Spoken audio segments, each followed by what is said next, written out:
নমস্কার বন্ধুরা, আমি সুপর্ণা রান্নাঘরে সবাইকে স্বাগত জানিয়ে শুরু করছি আজকে আমার প্রথম ইন্ট্রোডাকশন ভিডিও। আমি এখানে প্রতিদিন কিছু নতুন পুরনো রান্নার ভিডিও এখানে দিতে থাকবো। আপনারা সবাই দেখবেন এবং দেখে অবশ্যই কমেন্টে জানাবেন সেটি কেমন লাগলো, এবং লাইক ও সাবস্ক্রাইব করে আমার পাশে থাকার অনুরোধ রইল। নমস্কার। নমস্কার বন্ধুরা, সুপর্ণা রান্নাঘরে সবাইকে স্বাগত জানিয়ে শুরু করছি আজকের রেসিপি পায়েস। তবে এটি সাধারণ পায়েস নয়, এটি লাউয়ের পায়েস। এটি কিভাবে আমি বানাচ্ছি চলুন সেটা দেখে নেওয়া যাক। এটি বানাতে প্রথমেই যে উপকরণটি লাগছে সেটি হচ্ছে লাউ। এখানে আমি একটা ছোট সাইজের লাউ খোসা ছাড়িয়ে ধুয়ে পরিষ্কার করে রেখেছি। আর লাগছে এখানে দুধ, তবে দুধটা আমি হাফ লিটার নিয়েছি। আর লাগছে চিনি এবং ঘি। প্রথমে আমি কড়াইতে দুধ জাল বসিয়ে দিয়েছি। দুধটা ভালো করে জাল দিয়ে নেব।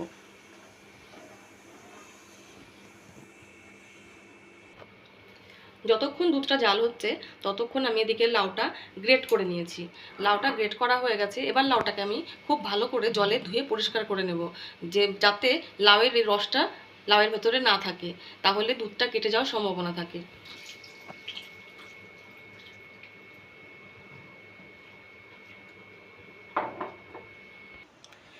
লাউটাকে আমি ভালো করে ধুয়ে জল ঝরিয়ে রেখেছি। এদিকে আমার দুধটাও জাল হয়ে গেছে। এবার আমি দুধটাকে নামিয়ে নেব। আমি আবারও একটা প্যান বসিয়ে দিয়েছি এবং তাতে দিয়ে দিলাম 2 চামচ ঘি। ঘিটা একটু গরম হয়ে এলে এর ভেতরে আমি দিয়ে দেবো কাজু এবং কিশমিশ। ঘিটা গরম হয়ে গেছে। এবার কাজু আর কিশমিশগুলো ভেজে তুলে নেব।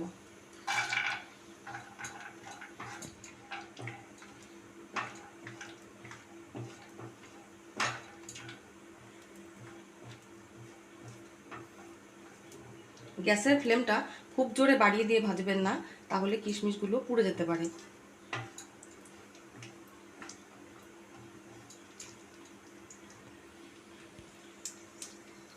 আমি এখানে 2 চামচ কিশমিশ এবং 2 চামচ কাজু ব্যবহার করছি।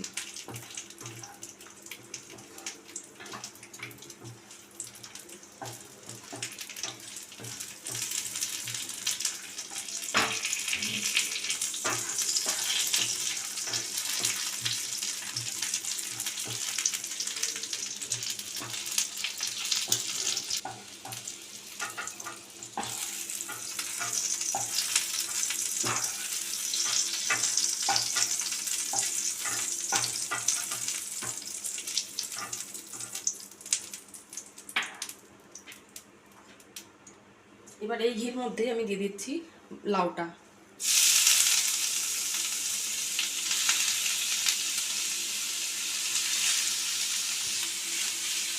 তবে একটা কথা খুব খেয়াল করে রাখবেন, লাউটা যেন খুব কচি হয়, বড় লাউ যেন না হয়। বড় লাউ হলে দুধটা কিন্তু কেটে যাবে, ছানা হয়ে যাবে, পায়েসটা কিন্তু ভালো হবে না। লাউটা আমি এখানে একটু ভাজা ভাজা করে নেব। খুব বেশি ভাজবার দরকার নেই, হালকা ভাজা হলেই হবে।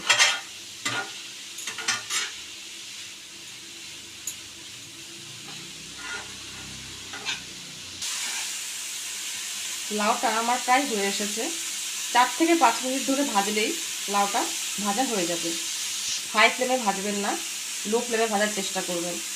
বেশি হাই ফ্লেমে দিলে লাউগুলো কিন্তু কালো কালো হয়ে যাবে এবং খেতেও ভালো লাগবে না।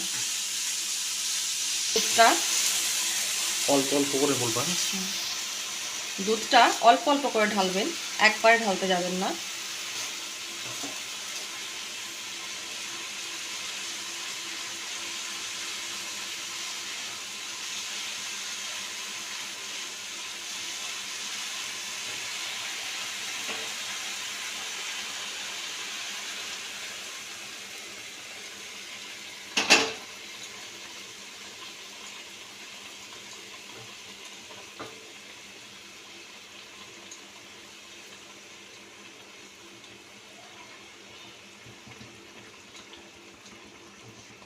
এবার এটা মিডিয়াম ফ্লেমে ফুটিয়ে নেব 5 থেকে 6 মিনিট।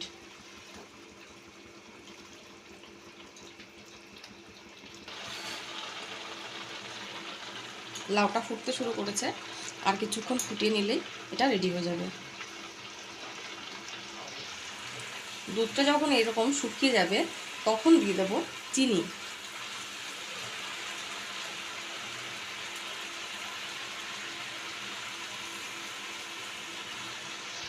এখানে আমি 150 গ্রাম মতন চিনি ব্যবহার করছি। আপনারা মিষ্টিটা আপনাদের পছন্দ মতন ব্যবহার করবেন। আর একটা জিনিস খেয়াল রাখবেন, লাউয়ে যেন জল না থাকে, আর দুধটা খুব পাতলা অবস্থায় লাউয়ের মধ্যে দেবেন না। দুধটাকে ফুটিয়ে গাঢ় করে তারপরেই ব্যবহার করবেন। আমার পায়েসটা হয়ে এসেছে, আমি এর মধ্যে দিয়ে দিচ্ছি 2টো থেতো করা এলাচ। আমি মুখটা একটু ফাটিয়ে দিলাম।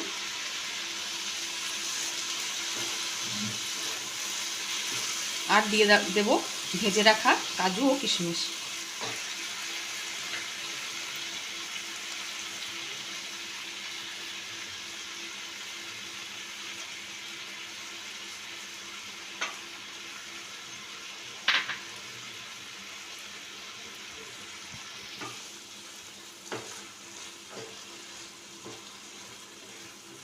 আমি এবার পায়েসটা নামিয়ে নেব।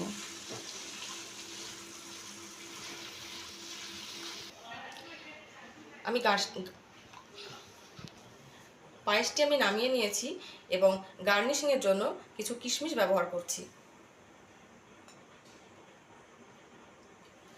আপনাদের এই রেসিপিটি কেমন